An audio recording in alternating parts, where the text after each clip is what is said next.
I am Kristen Affleck. I'm the director of the Center for the Environment at St. Michael's College, and I've been on the plate for the last 12 years or so.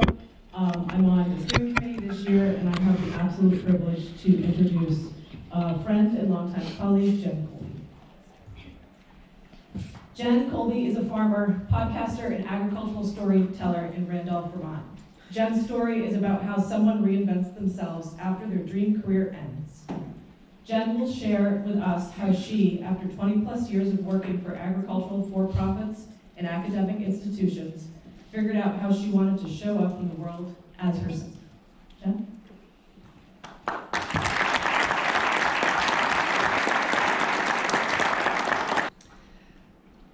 10 p.m., Friday, February 26th, 2021.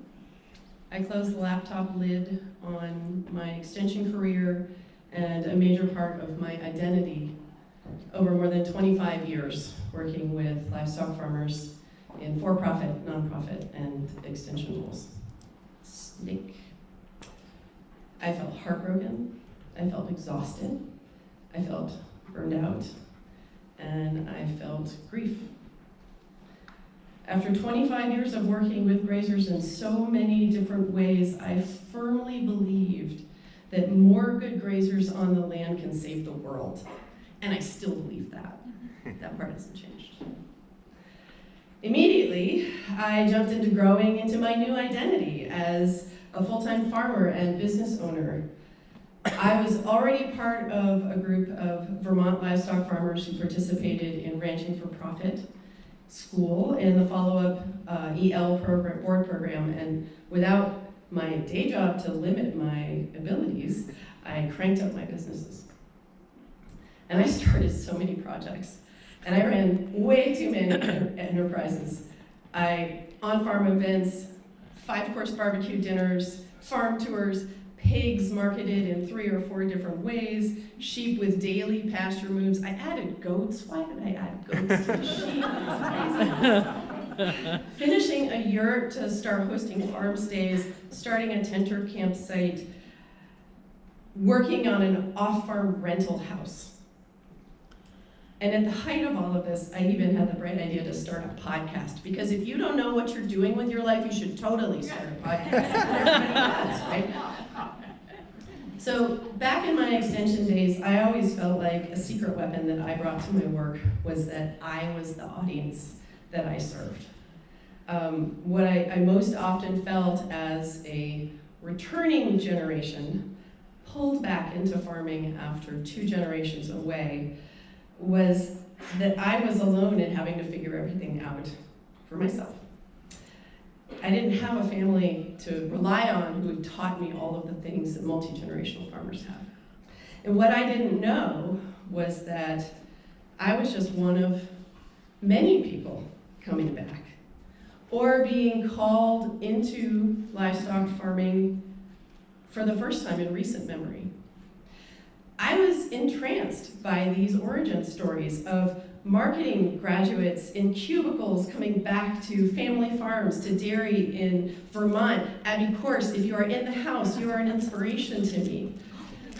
Or lawyers leaving their practices in Bozeman, Montana to go raise bison. True story, you should listen to Choosing to Farm podcast, it's right there.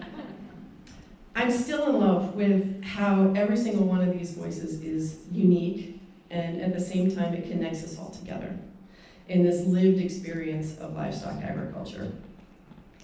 And I could not foresee the transformation that starting a podcast would have, from stepping out to put my face on things, that's weird, to use my voice to share my experiences and my opinions. If you know anything about extension, we don't have opinions. We serve you all, that's what we do. To the realizations that I would have about myself, and by extension, small e, my agricultural friends and community. Starting a podcast shook my foundations.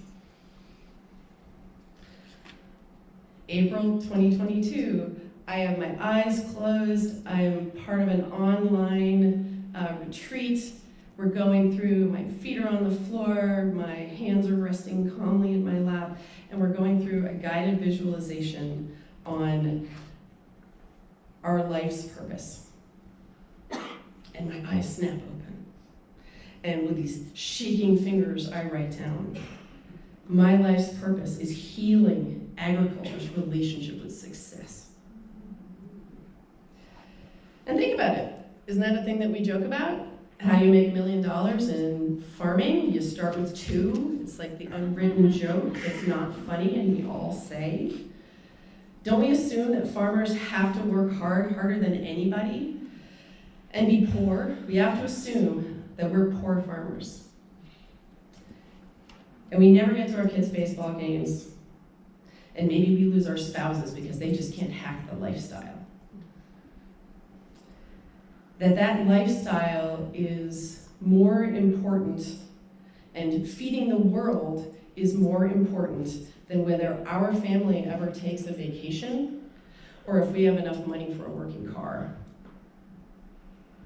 I would argue that our culture of agriculture has a broken view of what success is. And I've lived that as much as anybody.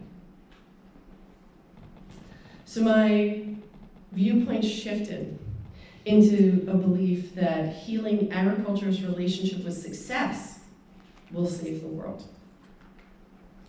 So I enrolled in a coaching certification program to teach success principles, bring them into agriculture. I had attended a success principles seminar 5 years before, and I have this headset on, and Mike's voice is in my ear, and he is talking to me from Florida, where he taught our RIM introduction class that my husband Chris and I took. And in my imagination, I see a high school memory about a report card and my mom's reaction to that report card. That one memory was at the core of 35 years of not feeling like enough. And not feeling like enough can be a very cruel driver of the things that we do. In the past 8 months, through work with several RIM facilitators, including my husband, Chris, who has left his 20-plus year career to become a RIM facilitator, I've let go of limiting beliefs and traumas that I've held. Like, the harder I work, the more I am of value, and that if I don't work hard, I don't have value.